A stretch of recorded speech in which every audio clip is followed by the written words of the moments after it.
So the next talk will be by Travis Hance, and the paper is Leaf, Modularity for Temporary Sharing in Separation Logic. And that's joint work with John Howell, Oded Padon, and Bryan Parno.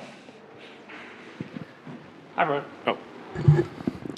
Hi, everyone. So, yeah, I'm Travis, and today I will be talking to you about a common pattern in concurrent programming, which is that of concurrent read sharing, like in this example here, where we allocate a data structure and then share it between a bunch of threads in a read-only fashion.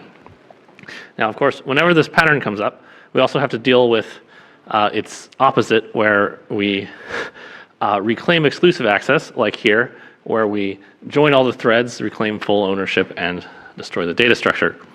Of course, it's also quite common to have a situation where you're continually alternating back and forth, like with a reader-writer lock, where you might ping-pong back and forth between a read and write state.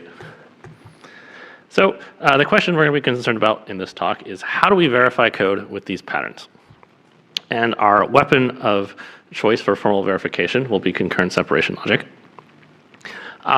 which is, of course, a great option for handling situations with unique ownership, because concurrent separation logic allows us to conceptualize propositions as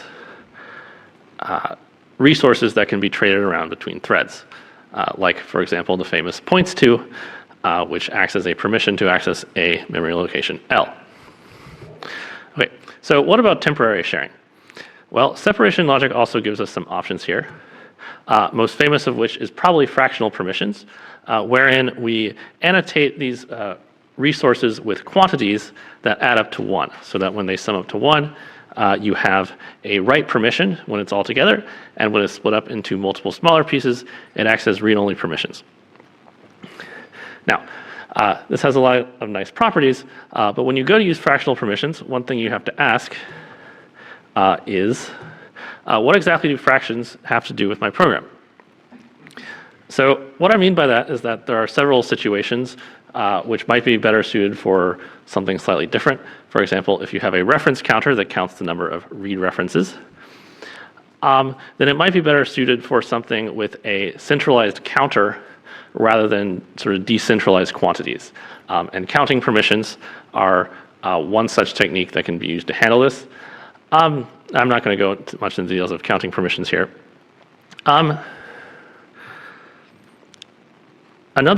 Right, of course, counting permissions are also not the end-all be-all, because there are many situations where those would not be great compared to fractions. Another example I like is this queue, where you have a producer putting content into some array, and you have pointers that sort of demarcate a read-only range, which you then have multiple receivers pulling entries out of. So in a situation like this, where the sort of most important property is the in-betweenness relation of the head and tail, it's not clear that either counters or quantities are sort of the ideal kind of permission logic for a situation like this. So to sum up sort of the status quo for permission logics, one, any specific permission logic might map poorly to some problem domains, as we just saw. However, because you need to write proofs of different components that interoperate, you sort of need to agree on some representation that you're going to be using. For example, the iris concurrent separation logic usually uses fractions everywhere. And one more point, which is a bit of a technical one, but basically propositions need to support the representation of choice, which complicates the construction of those propositions. Again, with iris, for example, they define L points to V as the quantity 1. So basically, the fractions are sort of baked into the points to, so that fractional permissions are available wherever you're using the points to. And if you want to use fractional permissions for any other kind of resource, you need to sort of bake fractions into those as well. Okay, so to address these, this situation, we developed Leaf, which is our framework for having a way to talk about temporarily shared state in a uniform way across all kinds of different permission logics. So it's general with sort of aforementioned permission logics as special cases, and it's also modular in the sense that it lets you build specs that are sort of independent of the sharing mechanism used, so you can still mix and match. Leaf was implemented in Coq as a verified library in the Irish concurrent separation logic, and also in some follow-up work, which was recently published at OSDI, we embedded lots of Leaf ideas as axioms in Daphne and did some more advanced examples.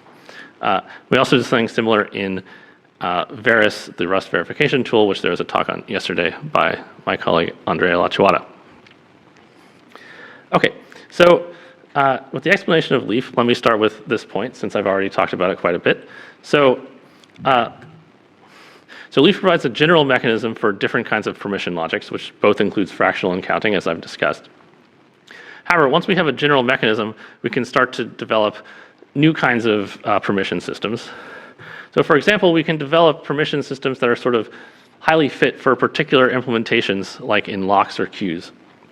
Okay, this would be like totally impractical if you had to choose one sort of permission system to use everywhere, but it's reasonable if you get to sort of choose the best one on a case-by-case basis. Okay. So how do we actually do this? So the key lies in our uniform way of talking about temporarily shared state. And to develop this uniform way, the key question we have to answer is how exactly are we going to unify different kinds of reader resources from different permission logics? So if we consider the different kinds, like the fractional, the read-only points to from the counting permissions, or any particular weird new permissions we might want to develop for queues or locks, the problem with all these different reader resources, they have sort of dramatically different properties. So how can we talk about them under one umbrella? Well, what we do in Leaf is we create that umbrella as a new relationship, which we call the guarding relationship, read G guards P with this funny arrow. You can also read it G as a reader for P. So basically, we can use this to talk about all kinds of different reader types with one notation. And we can also talk about readers for arbitrary types of propositions, which is nice. Although in this talk, I am mostly going to talk about the points to proposition for concreteness, but it does work for arbitrary propositions. So let's go down to this example here at the bottom, where the fractional points to guards the sort of normal points to. So it's first important to understand that in Leaf, once you're given a proposition that you want to guard, like the points to or anything else that you want to be on the right side, you can construct the proposition that's going to be on the left and prove this relation. So this here is not an axiom of Leaf or anything. It's something you can derive from sort of the base rules within Leaf. Now, this proposition here is what gives the fractional quantity permission the qualities we expect of fractional permissions. So namely the quality of being a reader. So let me show you that. If you're familiar with fractional permissions, you're probably expecting some rule that looks like this, which I'll read right now. So it says that if you have a fractional permission to L and you do a memory load, then you retain the fractional permission and you learn that the return value is equal to V. Now in Leaf, we want a rule like this to follow from this guards proposition and some more general rule that relates the memory load to the points to operation. And that more general rule is this down here, which I will read out now. So it says that for any resource G, such that G guards L points to V, if we have G, then we can do the memory load, we retain G, and we learn that R equals B. Okay, so this works for any resource, not just the fractional points to, but it can work for the counting points to or anything else. Now this rule here with the for all and everything is a little cumbersome, but it's also kind of a common pattern. So we have a little notation for it, this sort of Hoare quadruple where we take the Hoare triple and add these extra resources in the left over to the left in the brackets. So this bracketed R here represents the resources that are shared read-only throughout the evaluation of E. And this is in addition to the usual pre and post conditions with the exclusive resources. Okay, and this notation is just sort of the same thing I had on the previous slide. For all G such that G guards R, if you have G, you sort of retain G. Coming back to the memory load, for example, we can now write that rule in sort of our concise notation, and now we can clearly see that it's saying, okay, to do a memory load, you just need L points to V in some read-only mode. And of course, the most important point is that the specification for load is independent of any specific read sharing mechanism. Okay, so this gives an idea of what you can do if you have a guards proposition, and it's sort of a special case compared to the more general rules in the paper. But for now, I want to go to the flip side of the coin and answer the question, where exactly do guard propositions come from? So in Leaf, our answer to that question is an extension of resource algebras that we call a storage protocol. Now, if you don't know what a resource algebra is, don't worry about it too much. What you do need to know is that a resource algebra is something that sort of provides a general form of a ghost resource and allows the derivation of updates, which are operations that can modify the resources. And what we do with storage protocols is they do all of that, but they also allow these special updates that can transition between exclusive and shared resources. And they also allow the derivation of guards relationships, which of course is what we're here for. And so storage protocols are the thing that generalize fractional permissions, counting permissions, the implementation-specific sharing protocols that I mentioned earlier. And you can also have other simpler things like a protocol that just makes a proposition indefinitely shareable forever that can't be reclaimed. It's kind of like the trivial case. Okay. So I'll now get into the final part of the talk where I talk about sort of writing specifications using Leaf. So one of the goals was to be able to write modular specifications. And I'll show you what that looks like using this example that we illustrate in a lot of detail in our paper, which is a reader-writer lock.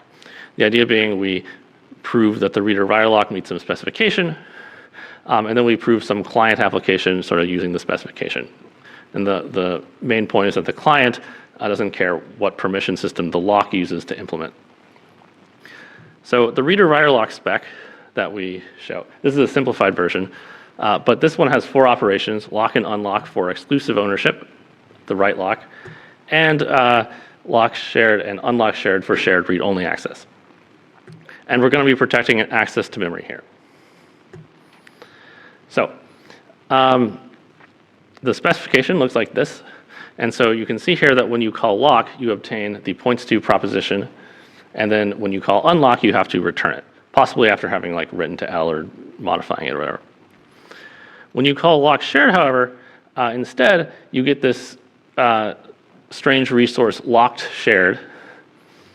And rather than getting the actual points to proposition, you get lock shared, which guards the points to. So lock shared is a reader for the points to. Okay. Now, what exactly is lock shared? Well, the client using the specification doesn't need to know what lock shared is. It's just some opaque definition as far as the client is concerned. The client only needs to know this proposition down here in order to make use of it. What it actually is we use a storage protocol to construct the lock shared proposition and a few other propositions to help us out in the proof. And of course, the important guards proposition. Okay, but the client doesn't, and it looks like this. You don't have to read that. I guess you can't read it. The point is that the client doesn't have to know about any of it. In fact, this also remains true in the more general specification where the client can protect any resource rather than just protecting the points to, like in the special case I showed you. Okay, so that's sort of how we illustrate the situation of modular specifications. I have one more point I want to talk about, which is sort of addresses the question of what is it like to actually do proofs with the guards proposition. So one situation that comes up is you often are like, well, does the guards proposition commute with the conjunction? This comes up, for example, if you're doing fine-grained locking, for example. Unfortunately, the answer is that this does not hold.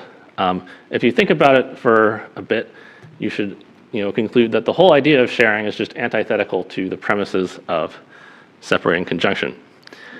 So how do we handle this? Well, it turns out we can actually use non-separating conjunction. which we usually don't use in separation logic, but because it's harder to use in the presence of mutation, but sort of the whole premise of what we're doing is that we're manipulating read-only resources, so it becomes easier again.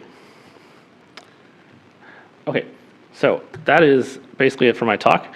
In the paper, you can find all the technical deduction rules of Leaf, and the guards operator, the storage protocol formulation, the proofs of the lock, and its hash table client, and also information about our sort of embedding in Iris. And that's it. Thank you.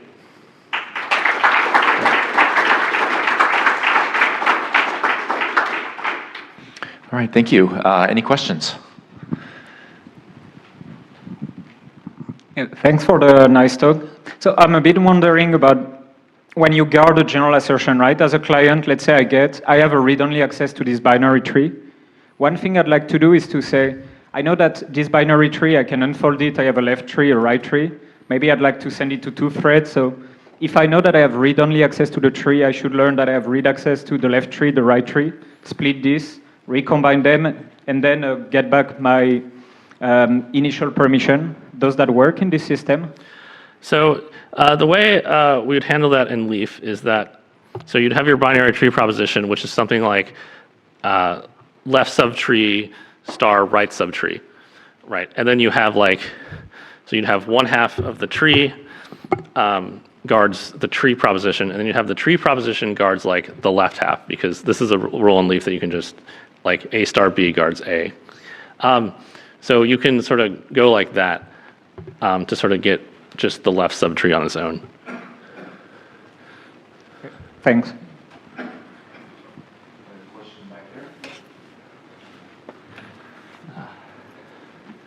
Thank you for the talk. Thank you for the talk. So I understood the later part of I followed the later part of the talk, but at the beginning you mentioned that like the multiple different permission systems, including like fractional permission and counters and blah, blah, blah. So can you elaborate a bit more on like why fractional permission alone is not enough and what are the advantages of the other systems? Yeah, so to the first part, why are fractions not enough? I don't really think there's anything you like technically can't do with fractions. But our take is that sort of using, there are other systems that sort of work better for situations, and it would be nice to be able to sort of pick the best situation for each case. So like implementing a reference counter with fractions, you can do it, but you need quite a bit of expertise to sort of know how to sort of map what you're doing to the fractional system, right? And our perspective is that all that work you do to like go from one system to another, that should have just been in your permission logic to the first place. So does that answer your question? Okay. Last question. So great stuff. So one very quick bit. So the guard, is that a pure assertion or does it have? It's not pure, but it is persistent. Okay. And so the tree shares work by Dawkins and Howell, kind of, this feels a bit similar to that because you're sort of pulling things off. So with the tree shares, you've got the two sides of the splitting. I don't know if you know about work. Sorry, I'm not familiar with that off the top of my head. So. Okay, let's do it offline. All right, thanks again.